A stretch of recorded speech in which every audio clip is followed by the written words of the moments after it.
KV riders, you join me on the road to Carcassonne, and I'm just going to do my quick review on the big R1250GS adventure. What do I think of her? How does she compare to the 12900 and also the 1200 and Pan America I recently rode? First things first, riding position, lovely,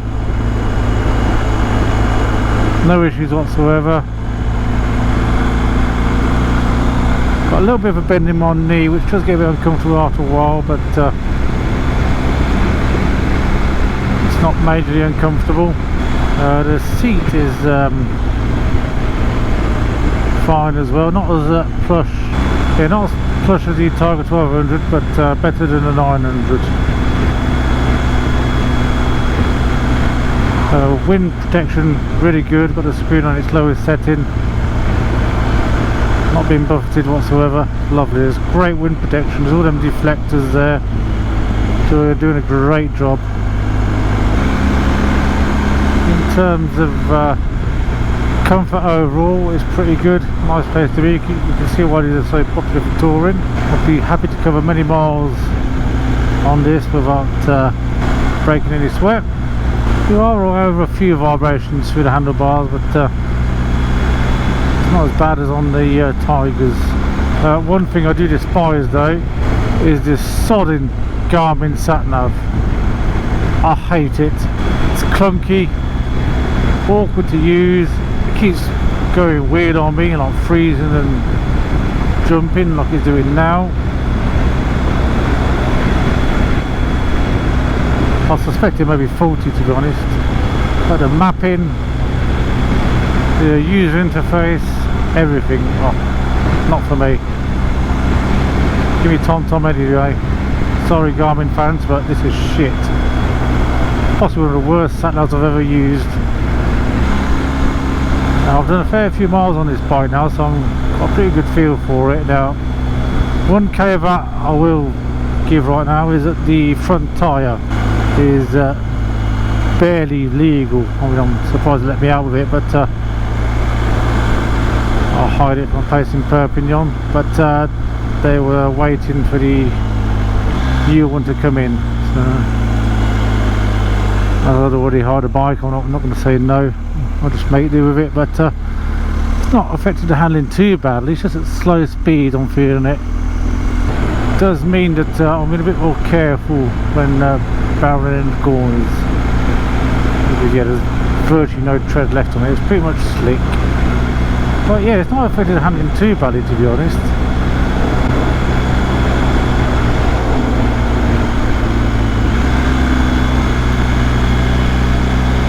In terms of handling, yeah, she's a,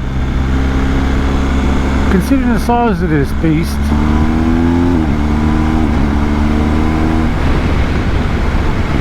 and the weight of it, yeah, the handling is pretty good. I'd say it's probably one, it probably handles better than the Tiger 1200.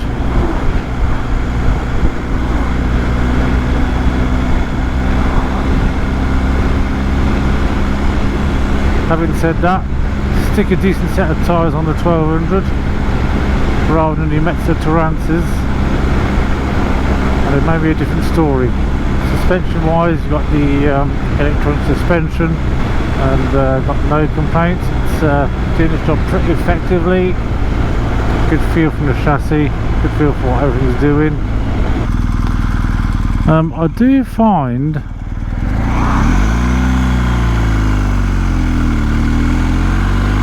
at slow speeds this is a bit of a handful, to be honest. Yeah, surprisingly so, because all that weight being low down, I expected it to be pretty good at low speeds, but for low speed handling, I'd rather go for the Pan America. It felt really well balanced at lower speeds.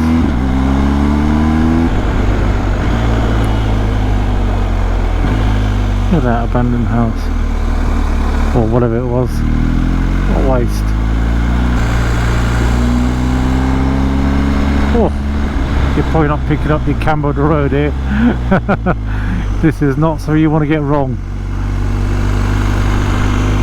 Look where you're going. The GoPro's probably not picking that up, but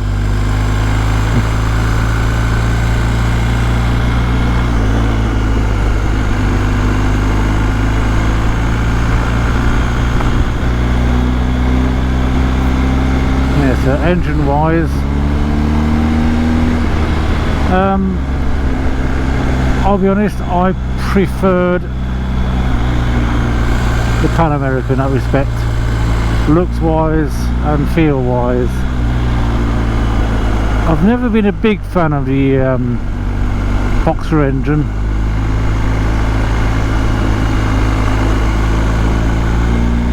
In all honesty,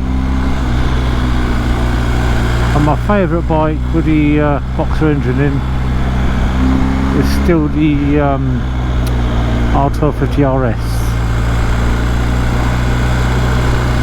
The looks don't appeal to me. I don't like that those cylinders sticking out like that. Just seem to get in the way of everything.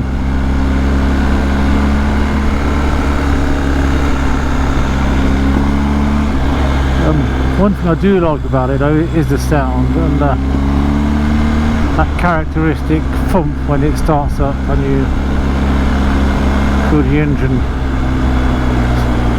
you feel the pistons start moving.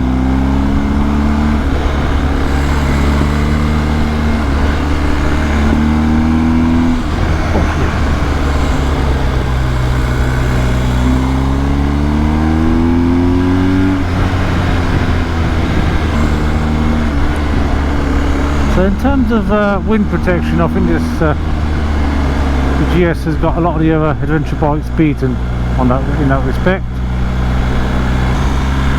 and the weather protection wise as well, although I've not been out in the wet yet.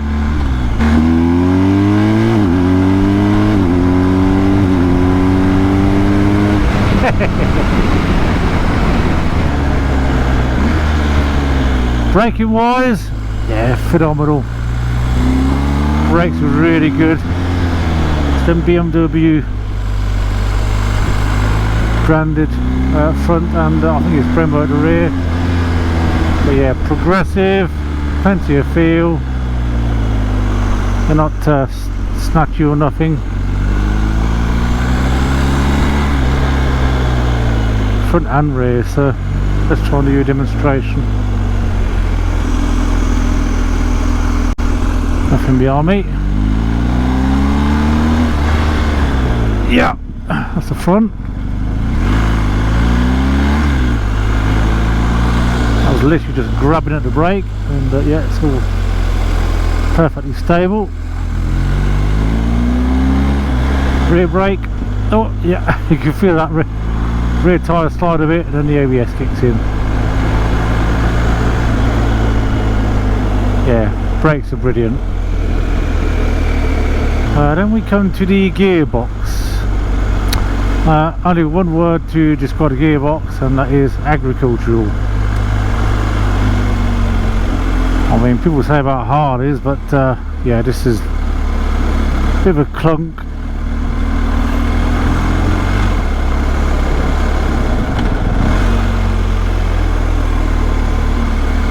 But it works, and that's the main thing. Having said that, I did have one incident where I was accelerating hard in second gear and she popped into neutral. It only happened once, and I wasn't being particularly smooth or anything, so still not a nice feeling. Finding neutral is not a problem at all. I'll try and demonstrate.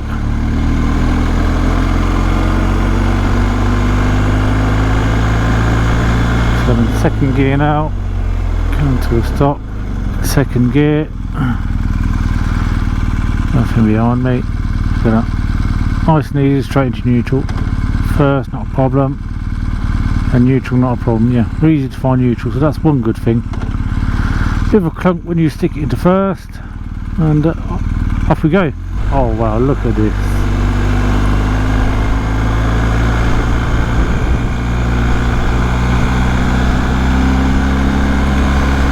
So in terms of tech, you got that great TFT screen. It is one of the best on the market, although personally I prefer the joystick control of the Triumphs.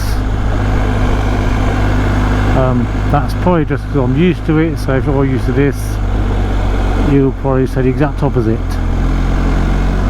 But for me personally,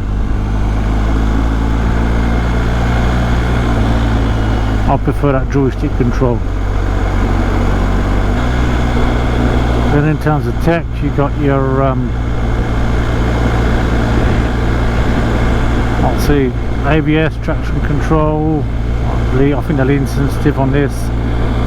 So you got heated seat and heated grips and seat, and that keyless ignition, which is pretty seamless. And again, in that respect, I think the Triumphs are better because you just got it all on one button, not on the kill switch button. So you don't have to, just a minor little gripe, you don't have to press the power on here and then use that as a start button. Use a kill switch as a start button.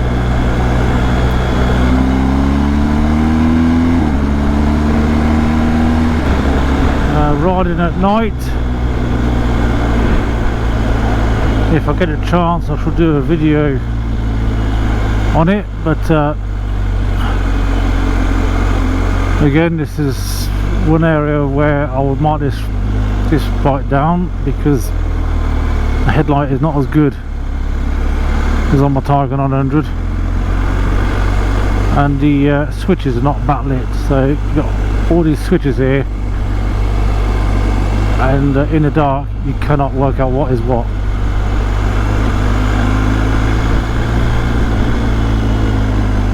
But yeah, I find the headlight does not give as good a spread of light as on my Tiger 900, which is one of the best bikes I've ever ridden at night. The cruise control, brilliant on this bike. And this is an area where it's got the Triumph speed. I mean, then you can activate it in second gear at 41 kilometers an hour, which is less than 30. And on the Triumphs, it only activates in third. In terms of the rest of the tech, you've got the quick shifter, obviously.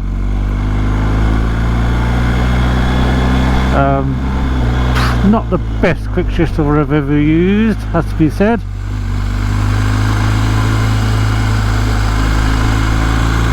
Again, as with the gearbox, it's a bit agricultural. It sort of thumps into gear, nowhere near as smooth as on my Tiger 900.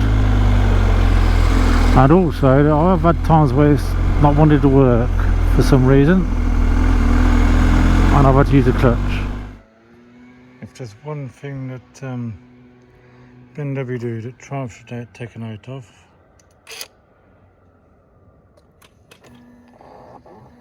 it memorises all your settings.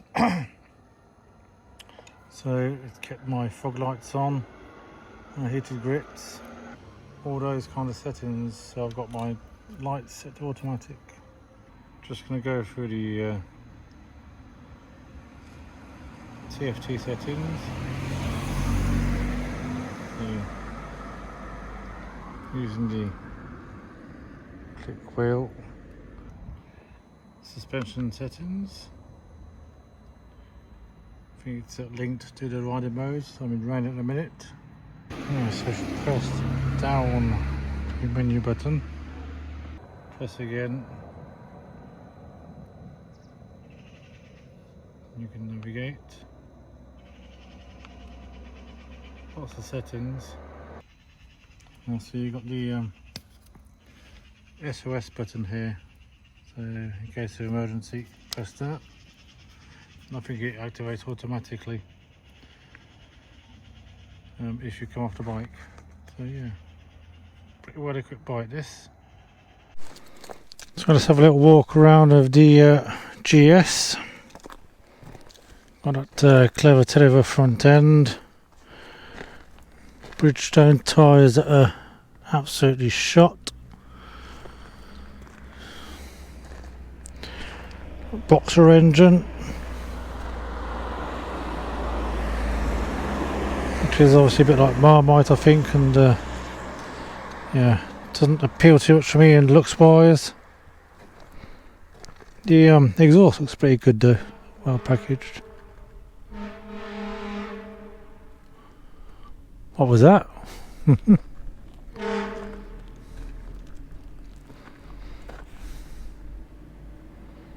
Yeah, truck coming.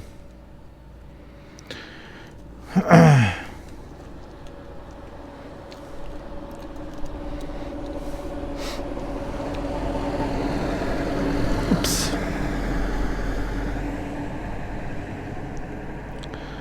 Got your dynamic electronic suspension on here. So you've got these gold wheels on here as well, which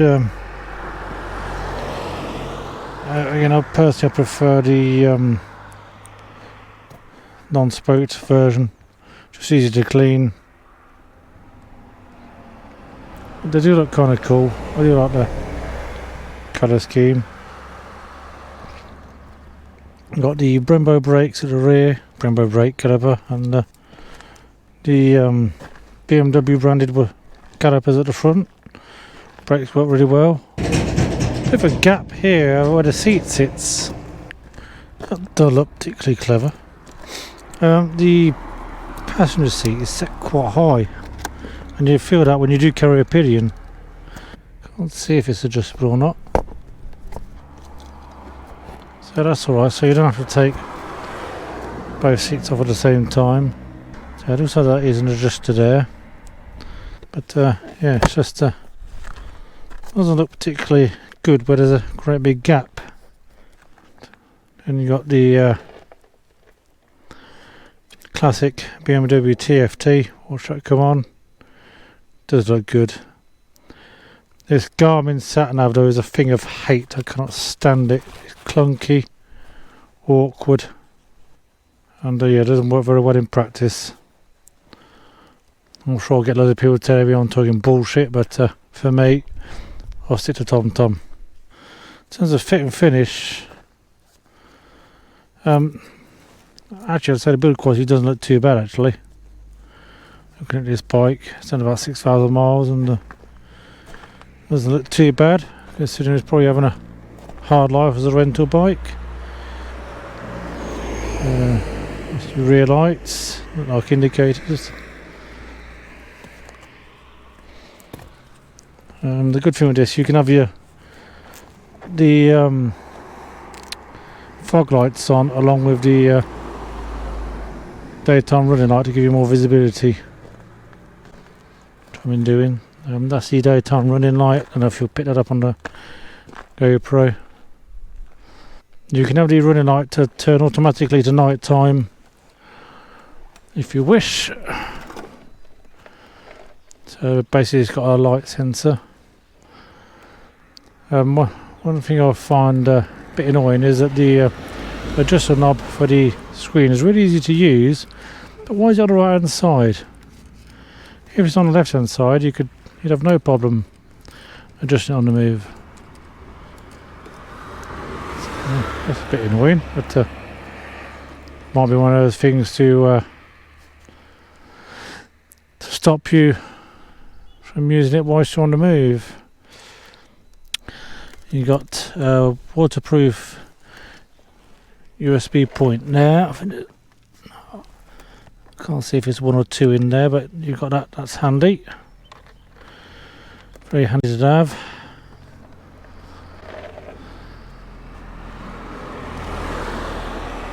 I love the keyless ignition. You know, don't believe the naysayers. I mean, yeah, if it goes wrong, it's going to be a pain in the arse, but you know, I could say that about anything on a bike. If you're just buying, if you're just feeling like that, then you're just better off getting a simple bike if that suits you. But personally, I love all the tech, thank you.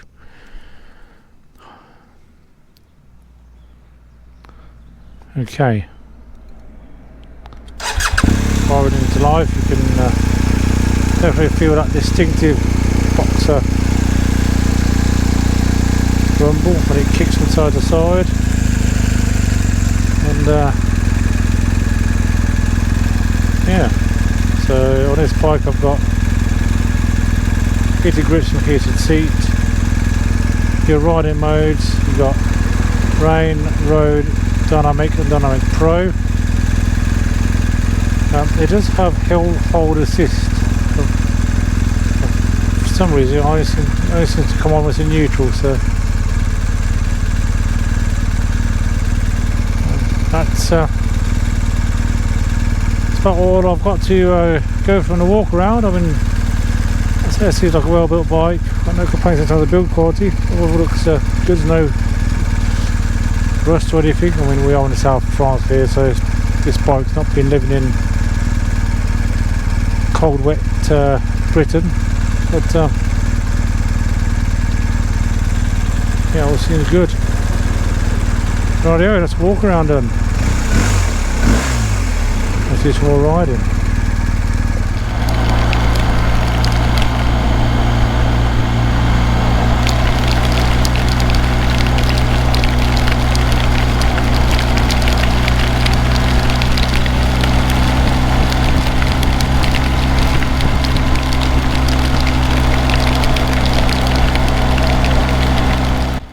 So, in a nutshell, what did I think of the R1250GS Adventure?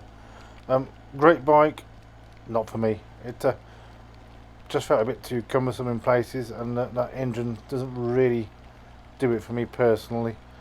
Wasn't keen on some of the switchgear, and the sat nav is absolutely shockingly bad. But yeah, I can see why they're so popular and why everybody raves about them. But yeah, personally, I prefer the Pan America out of the big adventure bikes. But yeah, it's not made me, as a Triumph Tiger 900 owner, it's not made me think, oh, I'd love to chop my 900 in for one of these. If I had the choice between the GS and the 900 side by side, I mean, I'd go for the Tiger pretty much every time.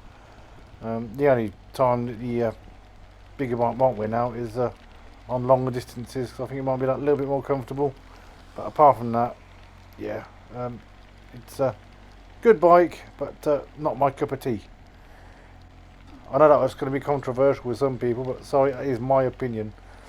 And if anything, my favourite boxer engine is still the BMW R1250RS. My favourite boxer engine motorcycle. Anyway, cheers you riders, thanks for riding with me, and speak to you on the next one.